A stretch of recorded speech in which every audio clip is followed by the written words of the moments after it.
নমস্কার বন্ধুরা, রত্নাস দুনিয়ায় আপনাদের স্বাগত। বন্ধুরা, আজকে আমি পাকা কুমড়োর দানার ভেতরে যে শাঁস থাকে সেটা বেটে ফুলকপির রোস্ট বা সবজি রান্না করে দেখাবো। এই পাকা কুমড়োর দানা আপনারা যদি বেটে যে কোনো নিরামিষ বা আমিষ রান্নায় ব্যবহার করেন, রান্নার স্বাদ কিন্তু দ্বিগুণ হবে। আজকে আমি এই পাকা কুমড়োর দানা বেটে ফুলকপি রান্না করব। পাকা কুমড়ো থেকে দানাগুলো বার করে নিতে হবে। এবার দানাগুলোর সাইডে কাঁচির সাহায্যে একটুখানি কেটে নিতে হবে, তাহলে খুব সহজেই দানার ভেতরে যে সাদা একটা শাঁস থাকে সেটা বেরিয়ে আসবে। এইভাবে সমস্ত দানা কেটে শাঁসটা বার করে নেবেন। এখানে আমি একটা গোটা কুমড়োর দানা বার করে নিয়েছি।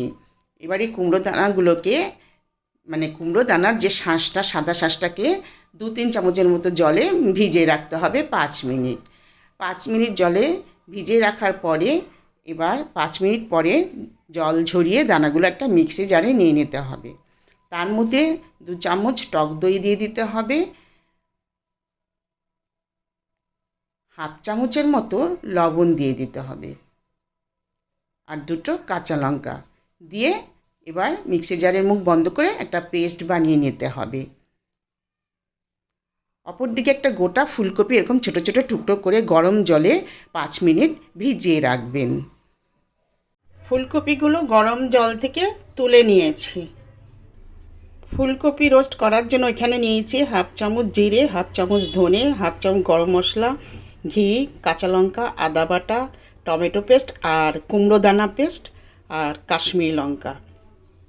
ফোড়নের জন্য নিয়েছি 2টো এলাচ, 2টো লবঙ্গ, একটা তেজপাতা, একটা শুকনো লঙ্কা, 1 চামচ গোটা সাদা জিরে আর দারচিনি। রান্নাটা করব সাদা তেলে। 1 বড় চামচ সাদা তেল দেব। তেলটা গরম হলে ফুলকপিগুলো আগে একটু ভেজে নেব। খুব সামান্য একটু নুন দেব, একটু ভেজে নেব। এবার কপিগুলো তুলে নেব। কপিগুলো তুলে নিয়েছি। আর 1 চামচ তেল দেব। কপি ভাজার সময় 1 চামচ দিয়েছিলাম, এখন আবার 1 চামচ দিলাম। গোটা সাদা জিরেটা ফোড়ন দিলাম।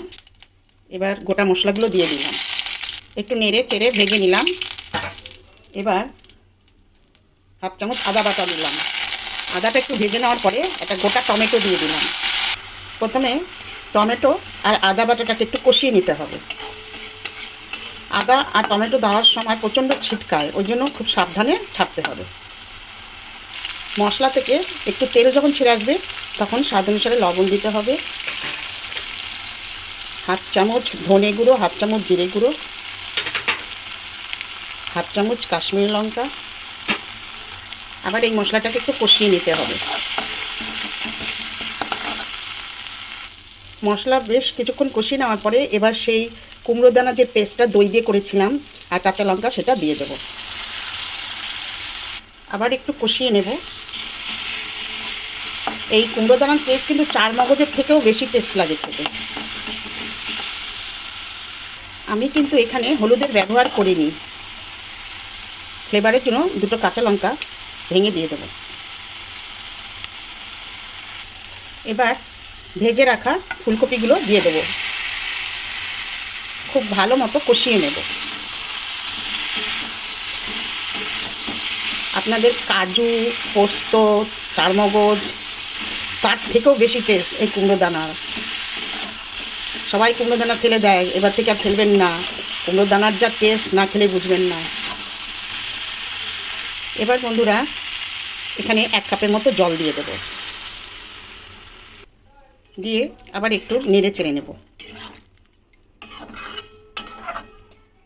দেখেছেন কত সুন্দর তরকারিটা দেখতে লাগছে বন্ধুরা।